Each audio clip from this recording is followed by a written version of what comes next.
Hello and welcome to Spooky Tales of the Pacific Northwest and Beyond. This is Jennifer. Today is going to be another paranormal stories that I've taken off of the internet. I found a pretty neat little place to grab some stories that are personal stories and such, and that's at yourghoststories.com, which is it's full of all kinds of stuff, so that's fantastic, and the stories are much better than what I found on Reddit. I do want to go in really quickly before I start and give a little bit of clarification about what I said about the Nahuales in my episode about the Isla de las Muñecas. Nahuales are, what I explained was like the most basic explanation of Nahual. The whole entire belief structure of them is incredibly nuanced and very complex, and just the cultural constructs of them is something that you can't I can't go into great detail about. There's a lot of information on the internet. If you know anybody of indigenous Mexican descent, ask them about it. I'm sure they would love to, tell you about their culture and their belief structures and everything like that. But remember, my explanation was extremely, extremely basic and like very layman terms mostly. The belief structure of Nahuales and all of that kind of stuff is, like I said, incredibly nuanced and incredibly complex. So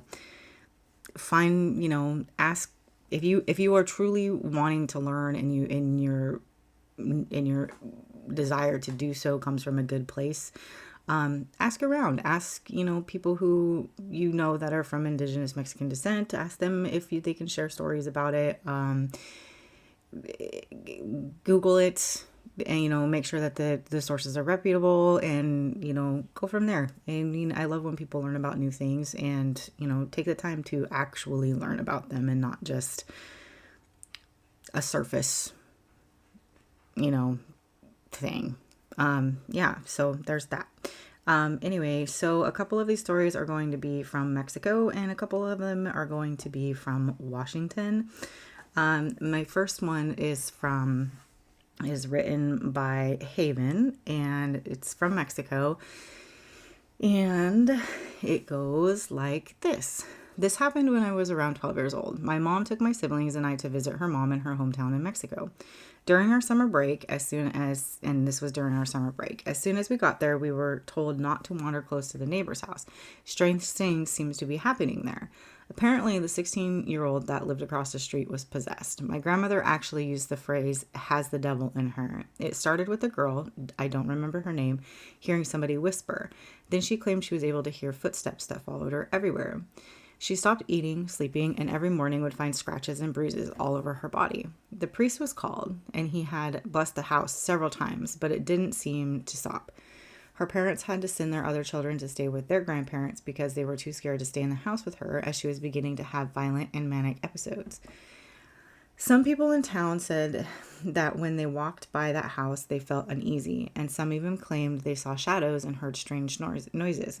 My cousins were scared to walk by there and would rather go to the opposite way and walk around the block just to get to a store that was 2 houses down from that house.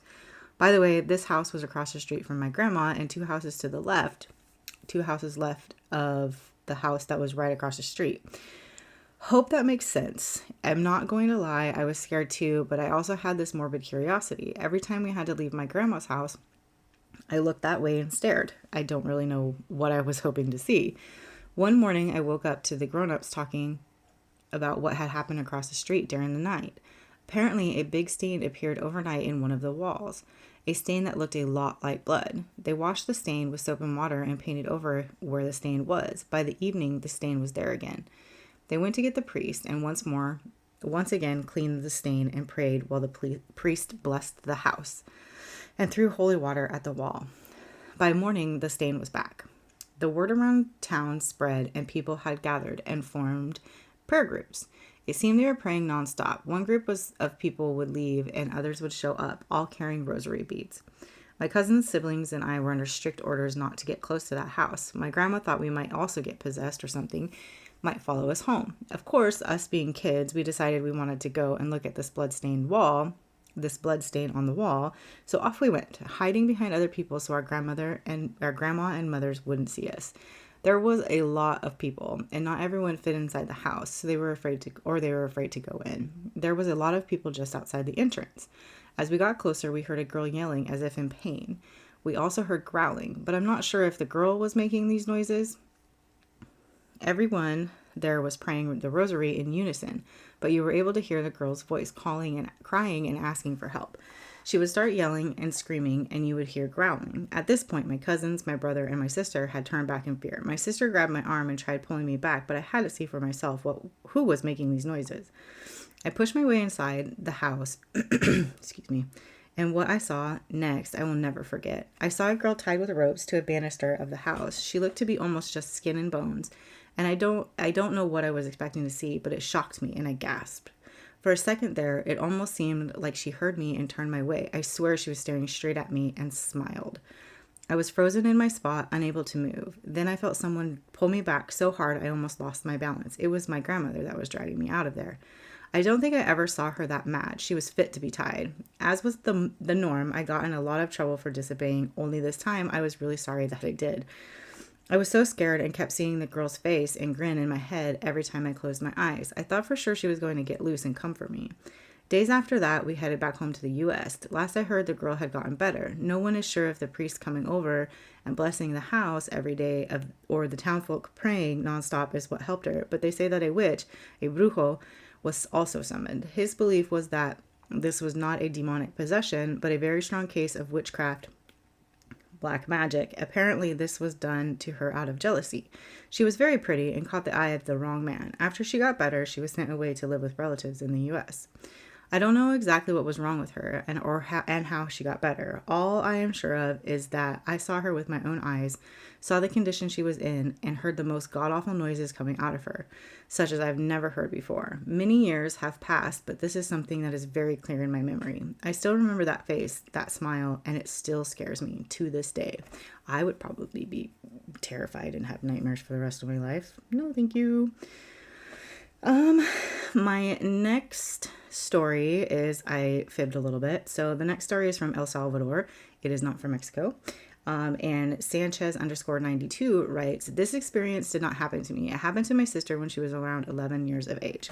We were back in El Salvador, and there is stories going around of a little boy that follows girls who are entering the stage of young women, meaning girls who are close to getting their periods. This little boy is a child who was never baptized and lives in a tunnel that separates El Salvador from Honduras. It is said that he had been heard singing in the tunnel when he is crossing excuse me, each country back and forth. Like I was saying, it is believed that he follows young girls entering the stage of young women. My sister at that time was entering hers, and she said she would see and hear the little boy talk and sing to her. Excuse me, I'm taking a drink of my coffee. She mentioned it to my grandmother, who now rests in heaven, that she had heard a little boy. My grandma told her that she had her hands full with him. She gave her a necklace with a cross, which she had washed in holy water, and told her never to take it off because it would take care of her. One night we were heading to bed with my mom, and she made sure she had her necklace on.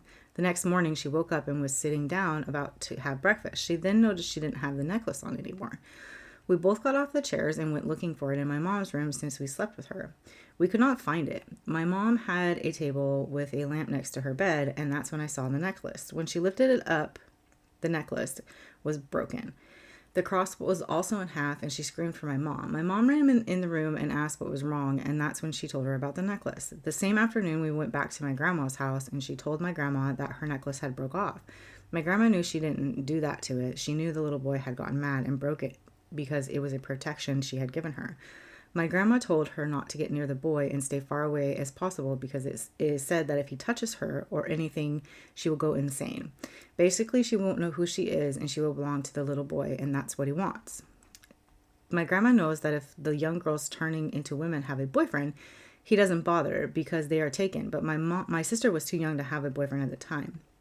My grandma also told her that the little boy did not like girls who were dirty. She advised her to take a tortilla in her hand and eat it while she was in the bathroom. That's gross. He would see her and think that she is gross, because that's kind of gross, and not bother her any longer. My sister went ahead and did it, and it worked for a while. Then a few weeks later, it started up again, but this time he would talk to my sister, and he would stand outside of her window and tell her to go with him, and that he would give her whatever she wanted, and he would leave gold coins behind and throw sand at her window so she could pay attention to him. My sister was not afraid of him, and when he would visit her at her window, she would argue with him and tell him to go away and let her be. He would scratch her window, and she would do it back. One day, when she went to the store, she heard footsteps next to her in the wood. She knew it was him because she saw a big hat appear and disappear. She remembered my grandma telling her he did not like dirty girls. She decided to pick her nose and eat a booger.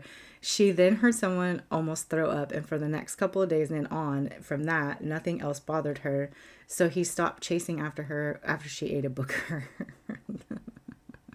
She told my grandma about it, and my grandma started laughing and told her he would be back to take his gold coins back, but not bother her any longer. I hope you guys enjoyed the experience that happened to my sister. I have links of the explanation and stories of this little boy that I will share and translate into English. I didn't grab those, so I don't have them. Sorry. So the next couple stories are from the Pacific Northwest. Canton See It, and it's spelled Cantun. Can't unsee it. Writes from Washington. First story, it's about 11 a.m. and I'm rinsing breakfast dishes and loading the dishwasher. Dishwasher is left of the sink and next to the island that separates the kitchen and living room. Both rooms are vaulted with good lighting. I started to push something in the dishwasher and looked up into the living room to see a short, skinny stick figure almost in the middle of the living room. I feel it come up the stairs that are in the corner of the room from the daylight basement. He is headed to the opposite corner of the hallway back to the master bedroom mirrors. From the kitchen and hallway view, it's blocked by a small standalone pantry. This see-through stick figure is walking like it has not a care in the world. Arms are waving, legs are moving. Its head is a see-through black skull and very pronounced eye sockets and eye holes. Even though it's walking crossways to me, its head is looking right at me. That's fucking weird. Its arms and legs are the size of the old broom handles with hay-looking bristles. They still sell them today. It's walking away from me and about to go past the pantry, still looking at me, and I point at it and yell, "I can see you," and just laughed out loud, kind of thinking it for the show. Never saw this one again. How many times was this one strolling through my home?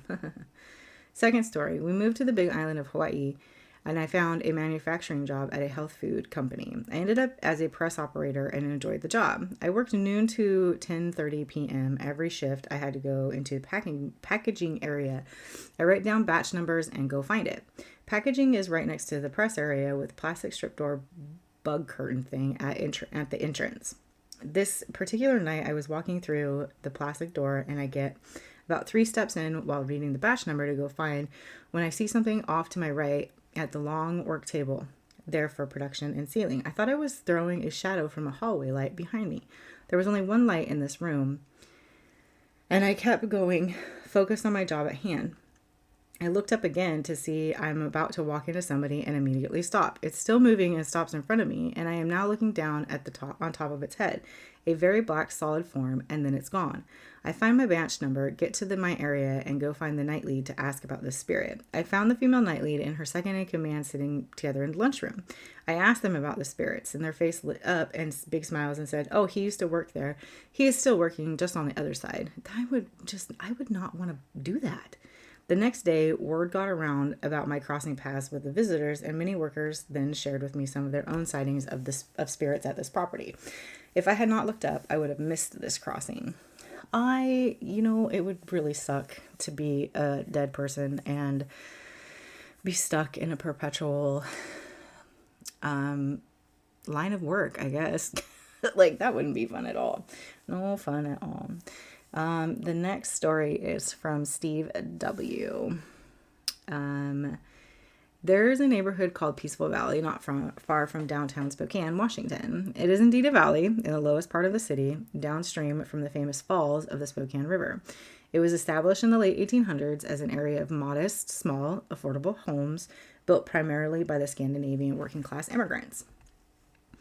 Many of these homes were diminutive, bare-bones shotgun houses with few fanciful decorations. Wow. Or amenities, and were built very close together on small lots. The area doesn't seem to receive its fair share of sunshine and definitely seems to have a feeling about it. In the 1970s, it came to be known as a sort of hippie community, largely inhabited by the counterculture and the go-to neighborhood to go shopping for items not available over the counter at the local drugstore. I heard that Spokane and Seattle lay claim to being among the most haunted cities in Washington state, and Spokane has no shortage of documented paranormal activity. It should be noted that history shows that white settlements in the area was less than kind to the native population, where many bloody battles were fought. There are thought to be several ancient burial grounds. Excuse me, I'm taking another drink of my coffee. It's only 6:30 in the morning, guys. Where was I? There are thought to be several ancient burial grounds that were developed over in the pioneering days of the city. The great river running through town, formerly a noted salmon fishing area to the indigenous population, is a subject of much folklore and paranormal mystique and has claimed many lives over the years. Maybe I will find that and I will do an episode on it. The nearby Monroe St. Bridge has long been the go-to for suicidal jumpers. The bridge itself is said by some to be haunted, probably, and not far downstream at the confluence with another small river is said to harbor all manner of wigwams. Itself being a noted native burial ground. PV is located between the two. Looming above in the towering Maple Street Bridge. Did I say Saint Bridge in the last one? The towering Maple Street Bridge, built in the late 1950s, is connected to two tall riverbanks. It's my understanding that a worker fell to his death during its construction and again during restoration work some years back. On to my story. There is a short street adjacent to the river called Water Street. Technically Water Avenue. We've always called it Water Street, as was once a punk band of the same name. We do that here in Forks too. It was here that once stood, off the street and towards the river, a casket factory. Long since closed, it remains a creepy, boarded-up, abandoned building that scared kids and made for much speculation before finally being razed to decades later. Many years ago, a friend, an ex-girlfriend actually, rented a house with some other girls at almost directly under the MSB. A dropped hammer once fell through the roof during the aforementioned bridge construction. I can't recall if the coffin shop was still extant at that time. Built in 1900, it was a dumpy, ramshackle, and cheap affair. It was built onto over the years into a long rectangular structure that extended back on the lot with the rear coming very close to the water. It was rumored that it was once a house of ill repute, of some sort or another, and definitely seemed to carry some air of bad juju to it. This was known to be a bit of a party house, and once a friend and I were relaxing there, smoking pot and having a brewski. The only ones in the room at the time. We were sitting facing each other on couches set about 90 degrees to each other along walls at a corner in the front living room. Suddenly, out of nowhere and without warning, we heard an unexplainable, fairly loud, and quite frightening sound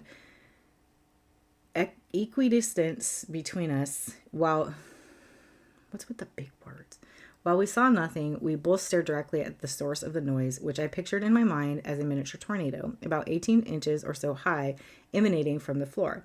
A cacophony had a definite swirling quality to it, accomplished by an evil growling, snarling sort of noise. I've since described it as sounding like a garbage disposal from hell. Visibly startled, we recoiled in wide-eyed belief. My buddy looked at me aghast and said, "What the fuck was that? What was that? What was that, you, dude?" Both silently knowing it was not, we hurriedly vacated the premises. Granted, we were less than sober, with no amount of impairment would have caused anything like what we simultaneously witnessed. You can imagine how my hand flew to my mouth some years later when I learned what a vortex was. Several years later, another close friend moved back to town after being away for a few years and temporarily stayed with another mutual friend of ours who happened to live in a neighboring house a couple hundred yards to the east, past where the now gone casket factory stood. This small house actually stood next door to a quaint home featured in an on-set location to the 1990s Johnny Depp movie, Benny and June. I fucking love that movie. It's a very good movie. Everybody should watch it. I don't care. Just watch it. Not long after moving in, he was alone in the house when he heard a faint crackling static noise and the kind of wee modulation sound when tuning in an old AM or ham radio, and made out what he described as an old-timey newsreel broadcasting voice, fading in and out, but managed to clearly pick up the phrase, "We got a jumper on the Maple Street Bridge," before vanishing as quickly as it came. He was understandably a bit freaked out and set about locating a possible source. He examined the stereo, which was confirmed to be turned off, and he grappled with the idea of relating the story to his roommate and finally did so. Their faces both turned a bit white when he replied, "Dude, the same thing happened to me a couple weeks ago." Same phrase and everything. The latter was a secondhand story, but I have no reason to doubt it, especially being in such close proximity to my firsthand experience. Understandably, the whole neighborhood, and that block in particular, kind of gives me the heebie-jeebies. I'm eager to hear of any other unexplained phenomenon in the region. That was a nice story. I liked it. So, yeah, that's it. No, I'm just kidding. So yes, that was our paranormal stories for this week. Our episode that will be coming on Sunday will be featuring cryptid felines, and there will be a couple felines from the United States, one of which is in Oregon, and a couple of them from, I do believe, Mexico, and a couple other Hispanic, Latino countries. So yeah, that's it. Thanks for coming. Enjoy your day. It's Friday, y'all. Everybody enjoy your weekend. Keep it spooky. You can send me emails at spookypnwpod@gmail.com, or you can send me a DM at spookypodcasts. Oh my God, it is 6 o'clock and 6:30 in the morning, and I have to go to work soon. You can send me a DM on the Instagram at spookypnwpodcast if you would like. Scary stories, spooky stories, wild and crazy stories. I'm all down for it. Send them to me. I would love to hear from you. Thank you and goodbye.